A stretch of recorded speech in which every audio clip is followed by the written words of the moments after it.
Welcome to the podcast. I'm your host, RJ Carbone.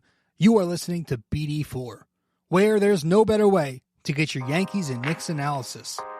We also do MMA. Yanks every series, Knicks every game, MMA on occasion. Let's get to it. Anthony for three. That one goes down, and the game is tied. I'd like to take this chance to apologize to absolutely nobody. The Yankees are champions of baseball. Shaking and baking right here on the neophyte. Trying to close the show. She was doing a great job of feeding. That is over.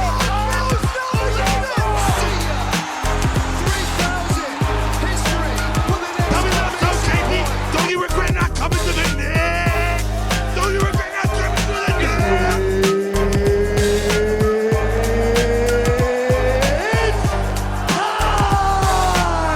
Game over. World Series over. Yankees win. The Yankees win.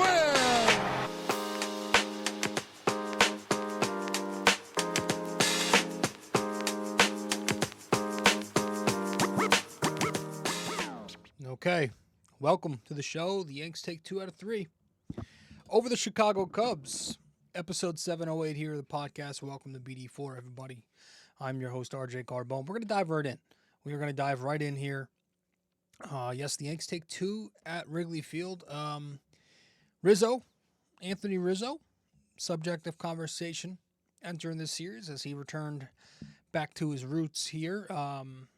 Spent, a decade at Wrigley Field playing for the Cubs and was very beloved there. And, there was that photo that's been going around the internet of Rizzo kind of, was he on his knees in the outfield, just waving his hand up at the crowd. And that just goes to show you, man. It just goes to show you, you win a World Series championship, you are going to be beloved. So if that's Anthony Rizzo in Chicago, the first thing I thought of is what that would look like with Aaron Judge in New York. It's just, that's what happens when you win a championship. So that was cool to see Rizzo get the ovation, get all the love there. He's always been one of my favorite players. This goes back to way before the Yankees got him. I always liked watching the Cubs when I got a chance to. For some reason, I was very into that 2016 World Series. I watched every pitch of it, and I was always rooting for Rizzo. So he's been one of my favorite players for a while. So that was cool to see, man. And yes, the Yankees take 2 out of 3. They definitely should have swept. They haven't swept a team since late July, the Phillies. So they continue to fail to take advantage of this division. Every time Baltimore loses, the Yankees do too. And vice versa, I guess. But at least the pitching was fantastic. It's good to win a series behind the pitching staff. From the rotation to the bullpen. I mean, there were 8 total runs in this entire series between both teams. So, it was very even, but the Yankee pitching got the best of it. Their lineup, was an abomination. And this lineup needs to start turning it back on very, very soon, as in today. Because they're in the middle of a pennant race and they have some good competition coming up, starting with Kansas City tonight.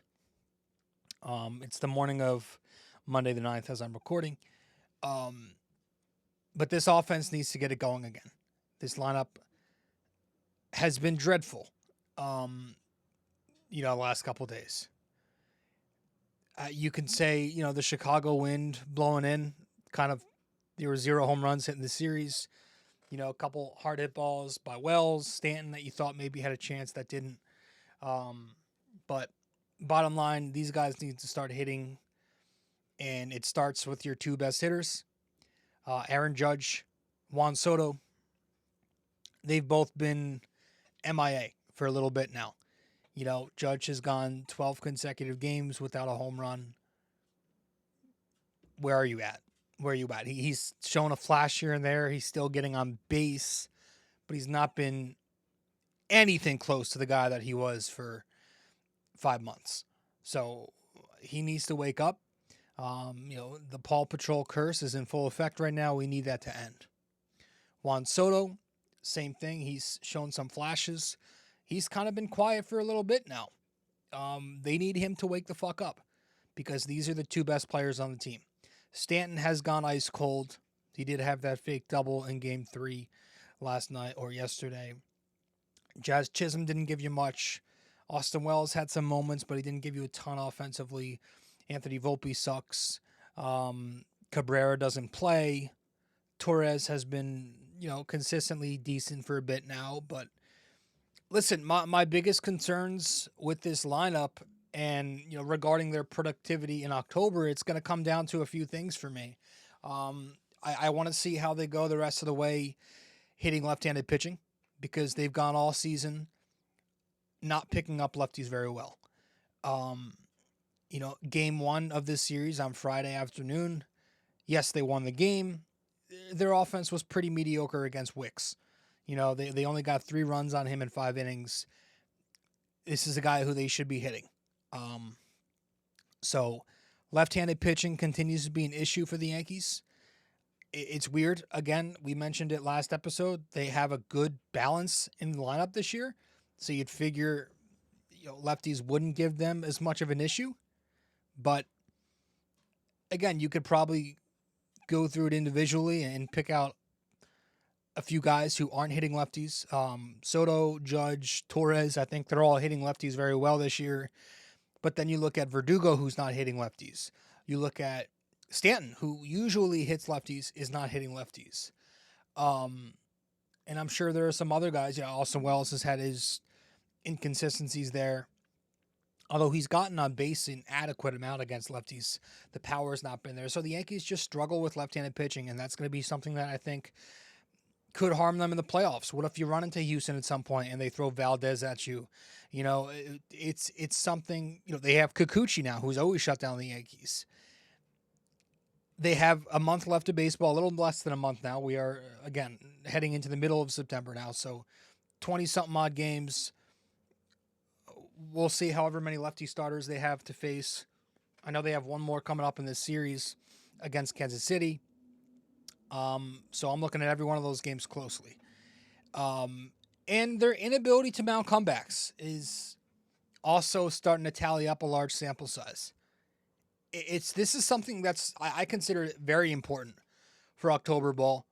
The Yankees have had moments where they've hit well with runners in scoring position. They've had moments where they've climbed back late in the game after their pitching gives it up. But they never pull away with a win.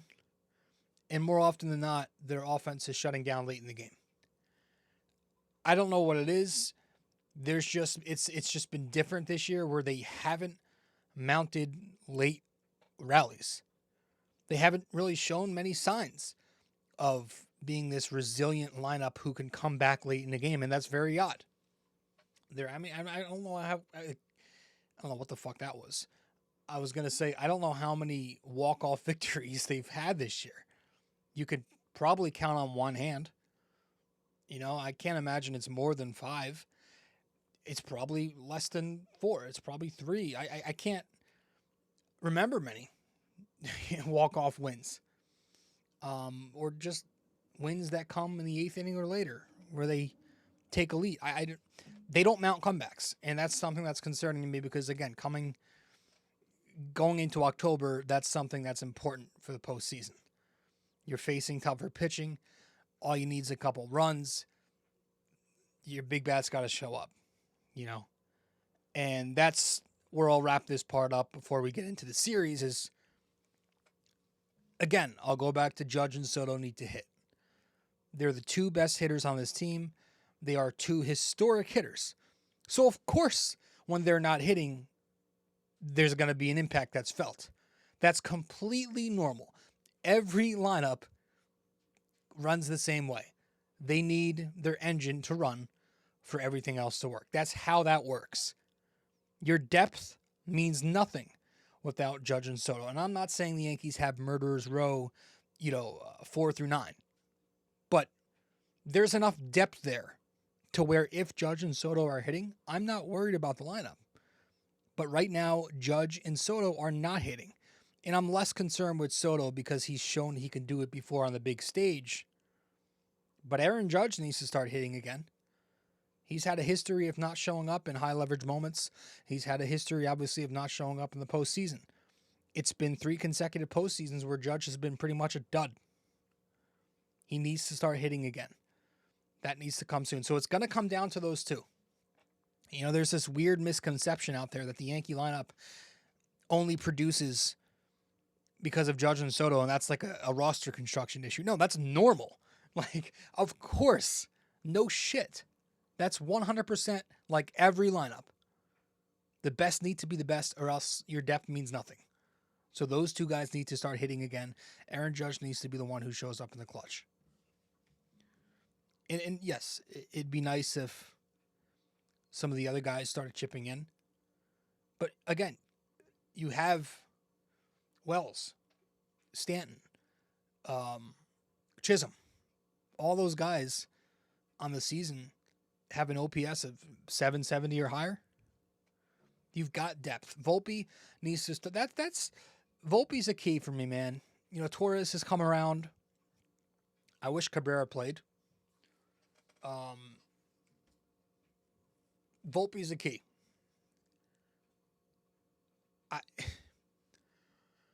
We've talked about him quite a few this year. It'd be nice, right? It would be nice if the Yankees' number 1 prospect started showing hints of offense. We are at the end of year 2. And so far this season, Anthony Volpe has hardly ever been in productive stretches.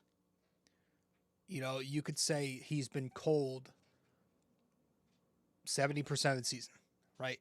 He's had a couple of stretches early in the season, and then, around mid-season, he had that on-base streak. And when he is hitting, it's not for much damage. It's with very little authority. He's not really driving the ball. He's picking up infield dribblers and some base hits the other way, but like his on-base percentage on the season is under 300. His slugging percentage on the season is 380. He's gone 31 straight games now without a home run.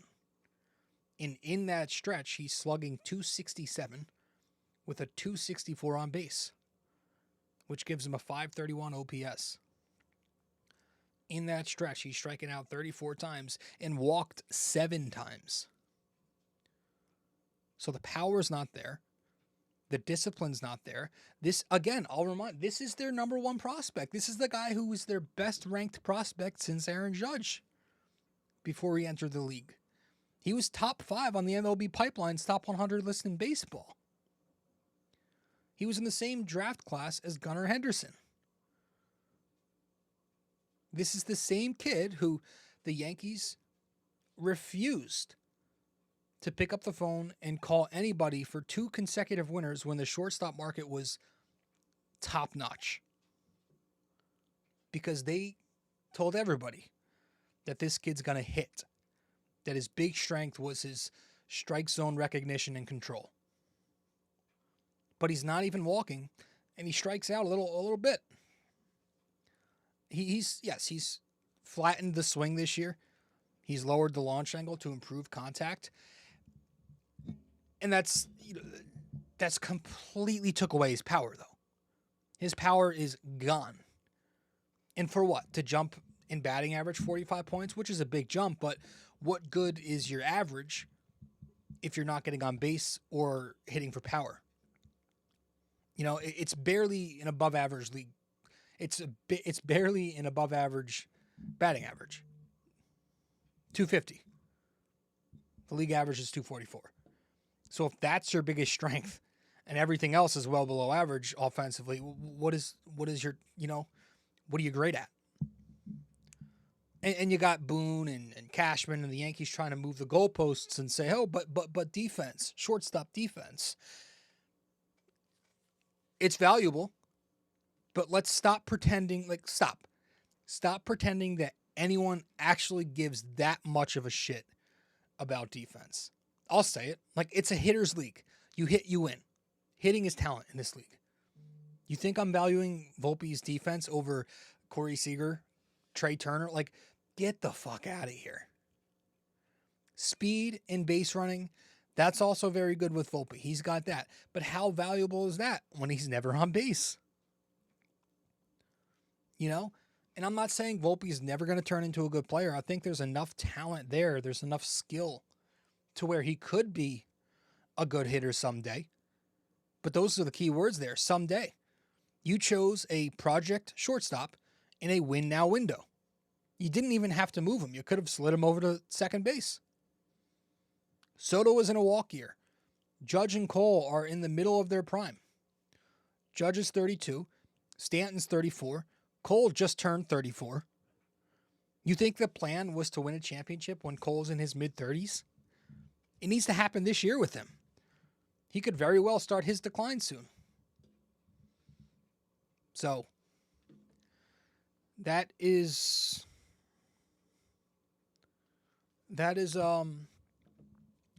are my brief thoughts on this lineup and what needs to happen. Let's get into the stuff, the thick of things here. Before we get into the series, some quick in-house things. Clark Schmidt is back. He pitched in this series, as did Luis Seal. He's back. He pitched. Ian Hamilton has returned. He did not pitch this series, but he is back. I think because the Yankees just DFA'd or demoted, I forget which, Duke Ellis, which means John Birdie. We should be getting that update soon that he's back. Great. Nick Birdie has been DFA'd, which is interesting. Another guy, like, I wonder if at some point this year Cashman's going to regret some of these DFAs. I'm not saying, these were any crazy good pitchers, but, like, there were a couple guys from the bullpen this year that I look back on, and the Yankees DFA'd, and I'm like, huh. And Nick Birdie was one of them. I thought he had good stuff. He threw hard, 98 miles an hour. You look at his baseball savant, all the underlying numbers were red. Like, he had a 1.86 ERA in 9 2/3 innings earlier in the year. I don't know. I thought that was interesting. I guess I wanted to keep the lefty Meza and Hill in here, But I thought that was an interesting DFA. Again, we talked about how I thought Michael Tonkin was an interesting DFA. Guy with the good two-seam fastball. He had a 3.38 ERA in 56 innings for the team.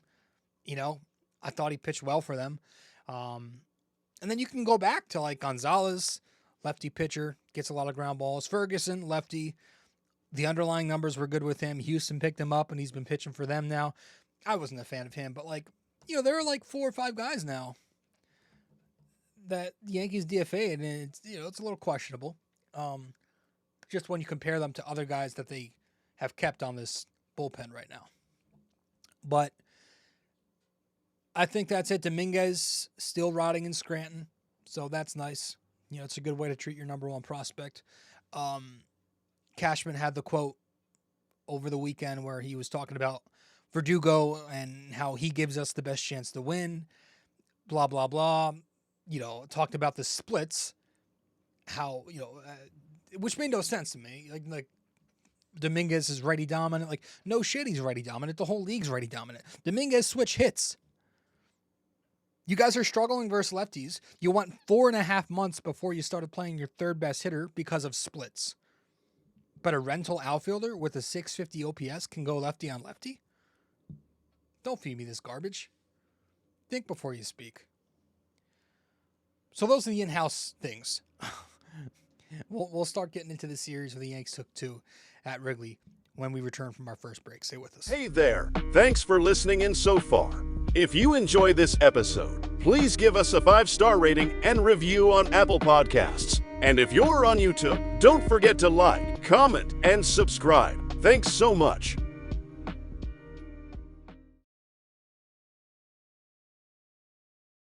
You can follow us on social media as well. On Instagram, we're at BD4Pod and at Rob J. Carbone. On X, we're at BD4Pod and at RJCBD4. And on Facebook, we're BD4.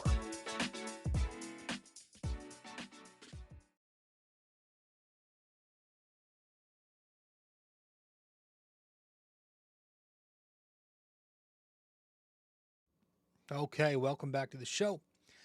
The Yanks take 2 at Wrigley Field. They took the first game of the set 3-0 on Friday.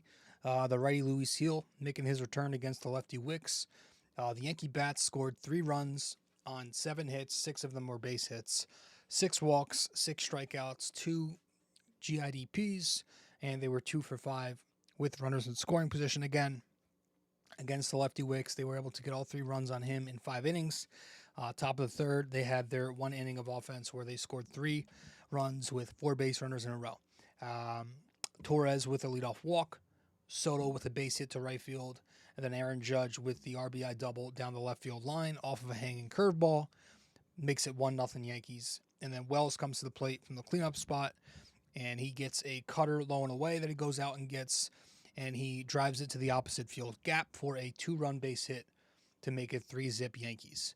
So Wicks goes 5, the Chicago Pen won 4, the Yankees got no runs on them.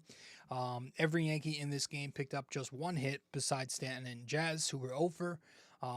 5 Yankees reached twice. And that was about it offensively. Gil went 6 innings. We will talk about that. The Pen went 3 innings. You had Jake Cousins going inning. No runs, 1 walk, 2 strikeouts. Tommy Kahnle went the next inning. No runs, 2 strikeouts. And then Luke Weaver closed the game in the 9th. Finishes with 1 inning, no runs, a walk, 2 strikeouts, gets the save. So, loved seeing that. Loved seeing the Yankees switch it up and go to Luke Weaver. I was kind of worried there, with him kind of struggling to get through it, that if he didn't get the job done, Boone would kind of go back to Holmes or at least shorten the leash on the other guys. But, he looked fine. He came out fastball heavy. He kind of lost feel of his changeup to Bellinger, walked him. Paredes gave him a tough at-bat, but he got the job done at the end of the day. And he had a nice little comment after the game saying they asked him how he felt on getting his first career save. And Weaver goes, well, I could give you the correct answer, professional answer, or I could give you the actual answer. I couldn't see straight. I was blacked out for the most part. I was on pure adrenaline, but it was a great time. So, and it was, just in the most Luke Weaver way. He's a funny kid. He really is. But it was good to see him get the save. This was also the K versus Flaherty game. I don't know. They were bantering. They were shooting the shit. Dry humor. This is always what they do. Dry humor. They always talk to each other like this. I think it's 2 guys who are just close. But apparently the internet took it and ran with it. And because people are offended at everything nowadays, they got upset over it. And they actually thought it was a bigger deal than it was. I thought it was just banter. Maybe I have to listen back. But they always do this. So I think, I don't know, the non-Yankees fans got a hold of this video and they, don't watch the Yankees, so they don't know their, Kay and Flaherty's relationship. So they thought they were going at it. But I thought it was pretty funny. And that was it from game 1. Again, Luis Gil, who I'm going to tip my cap to actually right now. We'll talk about his outing right now. Was the best part of this game. He returned from the Phantom DL and he won 6 innings, no runs, 1 hit, 2 walks, 7 strikeouts, 89 pitches in the win. I am so glad he's back. He is so fun to watch. He wasn't even his sharpest, and he got the job done. Like, his control was very shaky. He started 1-0 to the first 8 batters. He had a couple of 2-out walks in the first couple innings. The fastball was everywhere, and it wasn't even, great. The slider was in the zone a lot. He left it right in the zone. He just lucked out because, again, the wind was blowing in.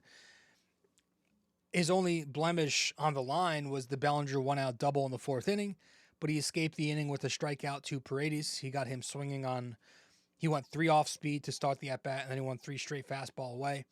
And then he gets Horner to ground out on 2 pitches to Torres. The velo was a little down. He's usually sitting 97, 98. The velocity in this game was around 94, 95, which is concerning. So I'm going to keep an eye on that. Maybe he's just preserving it a little bit. But, you know, this is a guy whose big weapon is the four-seam fastball at 98. So I'm hoping that comes back. But he did pitch well. His pitch mix, 89 pitches, 42 four-seam, 36 slide, 11 change. Again, that slider has become, over the last several starts, like 6-7 starts, it's really become his secondary pitch. That's his go-to off speed. When that was his worst pitch entering the season, it got a lot of whiffs to right-handed hitters. That's something I think he should use to righties more. It's got a big break on it. It was really moving well. Just left it in the zone a little too much. And then the changeup, it's a really good pitch. But he's just using it less. Ever since he changed the grip on his slider, he's been going slider secondary and changeup as his tertiary. And it's a really good pitch. It gets a lot of whiffs. He got a lot of swing and miss on it against lefties in this game. Which I think he should go to lefties more with that changeup going away from the lefty. It's a good pitch. But he's got some real good stuff. And, with that high fastball at 98 complemented with a good slider and a good changeup, it's like you look at his numbers and you're like, no shit.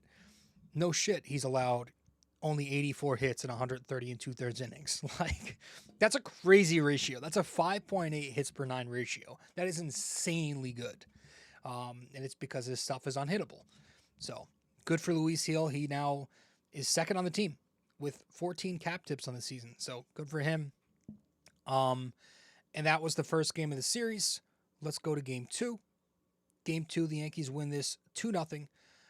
This was on Saturday. The righty Clark Schmidt make his return against the righty Assad.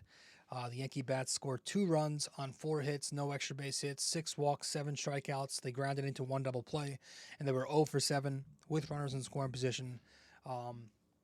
They scored 2 runs on Wicks in 5 2/3 innings. Top of the first, you have the Torres leadoff base hit. Soto walks, so you got first and second with no outs.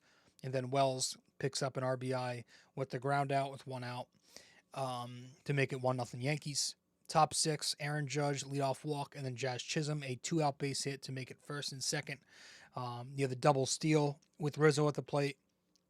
You got the E2 on the catcher that ends up scoring Aaron Judge to make it 2-0. No runs on the Chicago bullpen in 3 1/3 innings. And then you had, that was it the rest of the way. So your only offense came from Torres, Wells, Jazz, and Volpe, each of them with a hit. Everybody else in this game went over. Clark Schmidt returns and goes 4 2/3 innings. No runs on 4 hits, 1 walk, struck out 2 through 75 pitches, got the no decision. I liked what I saw from him. He dug into his bag. He threw 31 cutters, 21 sweepers, 13 sinker, and 10 curveball. The cutter was his best pitch in this. I like Clark Schmidt because everything Clark Schmidt throws moves, which is why he can be very valuable in a starter or reliever role. But the cutter was working. Chicago hitters were 0 for 7 on the cut fastball. He was dotting that on the outside. Got a lot of swing and miss with it. Sweeper, he was throwing it a lot to right-handed batters. Throwing the sinker a lot to lefties. Using the curve to get soft contact. And that's a pitch I think he should go to more. It's a really good curveball. But yeah, I think the only thing keeping Clark Schmidt from going deeper into this game was he just got into a lot of deep counts. But he went 4 2/3, and then relieving him was Nestor Cortez, who went the final 4 1/3. And we'll talk about his outing in a little bit. But that was game 2. Game 3, yesterday afternoon, the Yankees dropped 2-1 to the Cubs. You had the righty Garrett Cole going up against the righty Jameson Taillon, former Yankee, former Cole teammate. Cole goes 6 innings, 2 runs, no earned runs, 3 hits, a walk, 7 strikeouts, no home runs allowed, and 99 pitches. He gets the loss. It was just that bottom of the first inning. You had the Ian Happ leadoff double off of a hanging curve. That goes into the left field gap. Then he gets a few outs, and then that's when Gleyber Torres makes a pathetic E4 at second base, extending the inning. Didn't help that Cole walks Mike Tauchman to load the bases with 2 outs, another former Yankee. And then at the plate was Isaac Paredes, who goes out and gets a cutter up and out, and he picks up a 2-run base hit to make it 2-0. So those are the 2 unearned runs on Cole's line. After that first inning, he rebounded pretty brilliantly. Bottom of the second, he goes 1-2-3. He struck out 2 in the third inning. He goes 1-2-3 in the fourth. He goes 1-2-3 in the fifth with 2 strikeouts, and I think he also went 1-2-3 in the sixth, ending the day with a 7-pitch at bat where he ends up striking out Talkman. So his final line, again, 6 innings, no earned runs, 99 pitches. He threw 45 curveballs, 45 four-seam fastballs, 21 curveballs, 21 cutters, 10 slider, 2 changeup. Again, I mentioned this before, I think. It's interesting to see the slider usage down. That has been his best pitch for years. It helped him win the Cy Young last year when he was four-seam slider. That was his bread and butter. He's kind of went more to that knuckle curve, which he's throwing slower, purposely.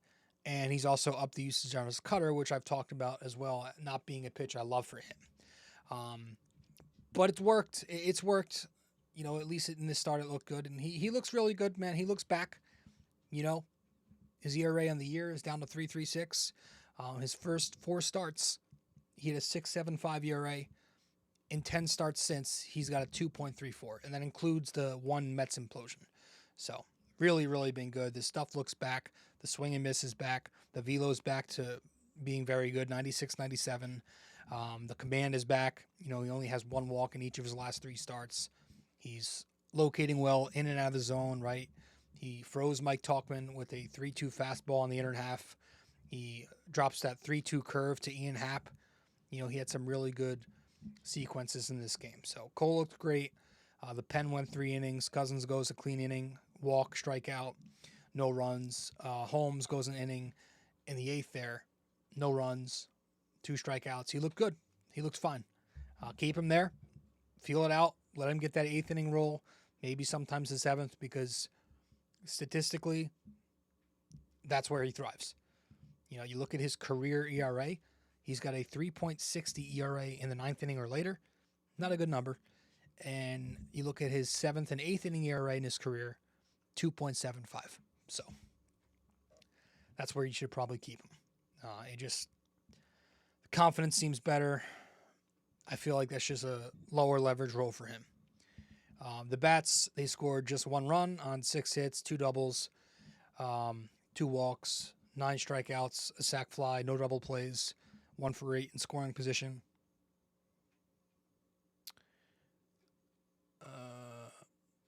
Here we go. Sorry, I almost lost my spot. Jamison Tyone, they got 1 run and 6 innings on him. Top 2, Jazz, the 1-out double. Rizzo, the base hit to make it 1st and 3rd for Volpe, who picks up a sac fly to make it 2-1 Chicago at the time. And then the Yankees just wasted a lot of opportunities from there. Top 3, they had 1st and 2nd, 1 out, but Wells and Stanton pop up. Top 5, Verdugo with a leadoff double, but the top of the order can't get it done. Torres, Soto, Judge. Top 6, Stanton with a 1-out double to the center fielder who completely misplayed it. He had a tough series. Jazz strikes out. Rizzo grounds out. There's your inning. So they score 1 run. The pen comes in and the Yankees don't get a single hit off the bullpen. No runs. Just muster up 1 9th inning walk in 3 innings against the bullpen. But I'm going to tip my cap to Nestor Cortez. So let's go back to game 2. Let's tip our cap to Nestor.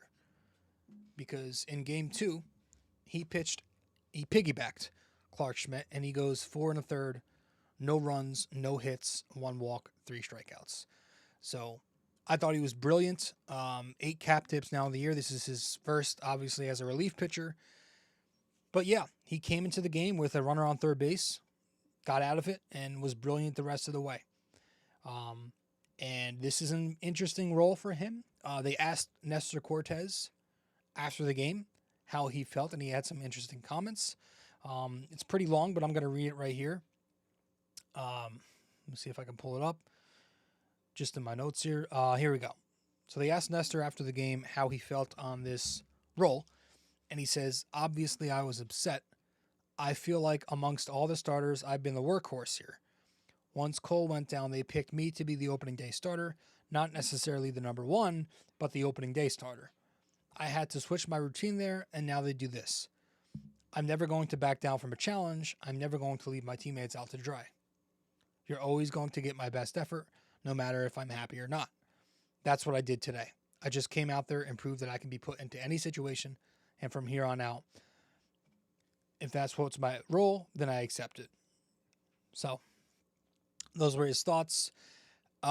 Whatever. Yeah, like initially I was annoyed with it, but like kind of heard a couple other people's opinions on it, and it kind of changed mine. You know, that can happen sometimes, but listen, he thought he was the workhorse, and he's been eating innings all year, and he was their opening day starter. But you know, I think the flexibility that he provides is his worst enemy, right? He's unlike some other guys in this rotation. He's flexible enough to where he can be used as this Swiss Army knife, you know. And I guess he doesn't love that role, but he's gonna do what the team needs. But yeah, that's kind of gonna lead me into our next topic here, because I thought what Aaron Boone did in the second game here was very creative. So I'm going to credit Aaron Boone. So screenshot or screen record this segment. I'm actually going to give credit to Aaron Boone for getting a little creative here and digging into the bag. I think this whole starter piggyback strategy could really help the Yankees. It could help save some innings in your starting rotation. It could help save the bullpen before you get into the playoffs, right? You have one guy go 4 or 5 innings, and then you go to the bullpen you go to one guy who can give you the bulk 4 innings in relief. You know, like it's hard to match up on that too. If you go righty-lefty like you did on Saturday, you can also go lefty-righty. You can do this twice a week, right? Because you have Rodon in your rotation, you can not only do Schmidt to Cortez, but maybe you do Rodon to Poteet if Poteet comes up soon. You know, maybe you go, Stroman to Cortez. You know, you could do that. Maybe you go Stroman to Schmidt if you want to go righty on righty and stack up there. I don't love that, but I love the idea of going from a righty to a lefty or from a lefty to a righty in a starter piggyback role. I think the Yankees can get very creative there. And come playoff time, that's another area where they can get creative is, who is going to be their game 4 starter, right? If they get to the divisional round, who's going to be their game 4 guy? Is it going to be, because there are a lot of guys, let me put it this way, on this pitching staff that could be that swingman hybrid type that could be used as a foreign fly number 4 starter in a playoff game and go long relief as well. And I think Schmidt is an option there. He can be a weapon out of the bullpen because he's got stuff that moves real well. He's really good against right-handed batters. And so he can platoon or he can go long relief out of the pen. And Cortez is obviously a guy they prefer to be that weapon. That's why they got the look there, because he's good versus lefties. Do they use him in a platoon? Just face a lefty or 2, or whatever the 3-batter rule, I guess, and then out? I don't know, because that's going to depend on if they carry Tim Hill or Tim Meza into October, right? I think Cortez is better in a straight-up long relief role. Stroman, another guy you can get creative with. He's good versus righties. Maybe he's your number 4, and you go Schmidt after him or Cortez after him. You have him go one time through the order. That's like 4 innings if he's good. Hand it over to the bullpen or your piggyback guy, right? I don't know if he's going to make the playoff roster. I don't know if he should. He's had a decent season, but he's just, I know he's got the experience, but there's no upside left with Stroman. It's just, he is who he is. He's not a guy with good stuff at all. And with Schmidt, I think that's more of a valuable roster spot. You can get really creative, man. There's a lot of things you could do with that fourth rotation spot after Cole, Rodon, Heel. I'm assuming Heel is going to be a starter. You could really get creative. From here to the end of October, there are so many things the Yankees can tinker with. So I'm very curious to see what they do. But as of now, if the Yankees do play in the wild card round, I think that means Cole can pitch in the Baltimore series, but that means you don't want him pitching in that Pittsburgh series because that'll line him up for the wild card game 1. Now, if they're, this is why you wanted to win the division. If they win the division, it doesn't really matter because you get that time off. Everybody can be rested. You can do whatever you want in the bullpen. But that's why this Baltimore series, which I believe is the second to last series, is super important because it's going to line everybody up. If you're a wild card team, then you have to figure out who's pitching where. How am I stretching out this guy? But bottom line, yes, the Yankees can get very unique. They can get real creative, and I expect them to, in order to have guys stretched out in time for October. Everything should be on the table in the playoffs. If you got to use a guy in this role on short rest in this role, you got to do it. If you got to use a guy where he's not preferred to go or where he's uncomfortable, you have to do it. Everything should be on the table, and I expect it to be. So that's really all I have. Those are my thoughts. We tipped our caps to Heel. We tipped our caps to Cortez, and I'm also going to tip my cap to Austin Wells. There's not much offense at all in this series, but I think I'm going to go to Austin Wells because he did produce something. The stats weren't crazy, but whose were? He had a couple RBIs, he had a couple walks, he had a couple hits. One of those hits was off a lefty, right, on Friday. So that was nice to see. He threw 2 runners out, Nico Horner and PCA, some speed, threw him out. So he's been controlling the run game very well. He's been catching a lot better than people think. The framing is there. The side-to-side movement's there. He's calling good games. But yeah, the pop time's there. The arm is good.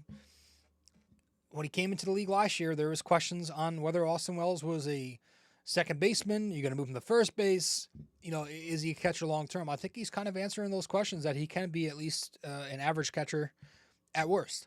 So it's good to see that part of his game thriving because I think that's a big reason the Yankees are now playing him every day, right? But yeah, he's been good. He's been driving the baseball. Even this series, not getting a ton of hits. He's still driving the ball. And this is his first cap tip of the season, which is interesting. I didn't know that he hadn't had one yet, but this is the first time I'm tipping my cap to him. So good for Austin Wells. I would expect Trevino to probably get a game in this upcoming series because catchers don't play every single day. They have a lefty. Kansas City does. They have a lefty going in game 3. So that's probably going to be the Jose Trevino game. But KC's a good team. They're a second-place team right now. They have, they're a second-place team at 79-64 or 65, 79-65. They have won 4 games in a row currently. So they're good. They have a solid lineup. They have a bad bullpen, but they have a great rotation. So there are going to be some tough matchups for the Yankees. They have Singer tonight, who has, I'm pretty sure he shuts down the Yankees. He's pretty good against them. He's having a good season. He's going up against Rodon. Then Tuesday, you have Seth Lugo, who's having a very good season. He's going up against Stroman. And then Wednesday, you're going up against the lefty Reagans. He's going up against Louis Seal. So it'll be interesting. This is obviously going to be fun for Judge versus Witt. Listen, with Judge being in a slump as bad as it is with him, if Kansas City sticks it to the Yankees this series and Witt has a big series, does he sneak into the conversation of MVP? The MVP combo has been pretty much Judge all year. Witt has a chance to actually make it a conversation for once, so we'll see. Judge needs to snap out of it, as does Soto, as does Stanton. The big money bats need to be the big money bats. And I think that's my take. I think that's all we got. We'll cut this short here at 45 minutes, get to our final break, wrap it up with our trivia, and then that will be that. Stay with us here on BD4, episode 708. If you're interested in our website, just go to www.bd4blog.com. You can subscribe to our blog on there right on the front page. Just like on the podcast, we cover Yankees, Knicks, and MMA. Also on our website are the links to the different platforms for the podcast. Thanks so much.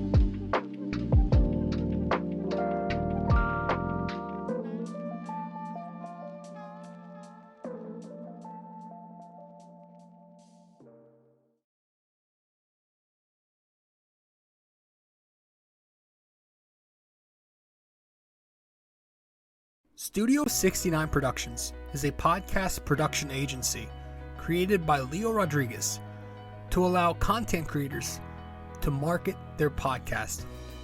It's an online platform that will market your podcast or any other project that you're working on. Get in touch with Leo Rodriguez from Studio 69 Productions. You can find Studio 69 Productions on Instagram at Studio69NJ. Studio 69 Productions, where dreams are heard and born.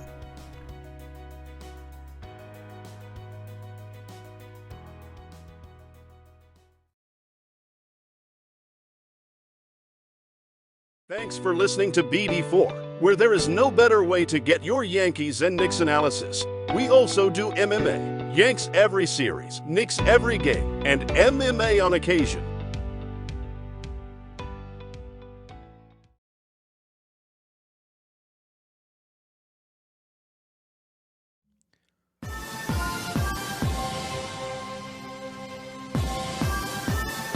All right, let's wrap it up with our trivia here in episode 708 of the podcast. In this episode, our trivia question: Anthony Rizzo tied a career high with 32 homers on the Yankees in 2022. How many times did he hit 32 home runs with the Cubs? All right. Anthony Rizzo tied a career high with 32 homers on the Yankees in 2022. How many times did he hit 32 home runs with the Cubs? So let me know the answer wherever you can reach me. If you get the answer correct, I'll give you a shout out in the next episode, folks. That's all we got in this show. The Yanks win 2 at Wrigley, and they have a 3-game set coming up against the Kansas City Royals in the Bronx as we get closer and closer to wrapping up this regular season. So we talk mainly pitching in this one, but we'll see what happens in this next series versus KC. And that's it. I appreciate you all tuning in, and I'll see you then after this next series. Later. This episode was brought to you by Anchor. Hey there! If you stayed the entire way through, we thank you immensely for it. We hope you enjoyed this podcast and that you come back for the next episode real soon. Don't forget to like, subscribe, comment, download these episodes, and share them with your friends as well. BD4 is a 5-star podcast simply because of you, and we'd like to keep it that way. Have a wonderful day. Go Yankees and go Knicks!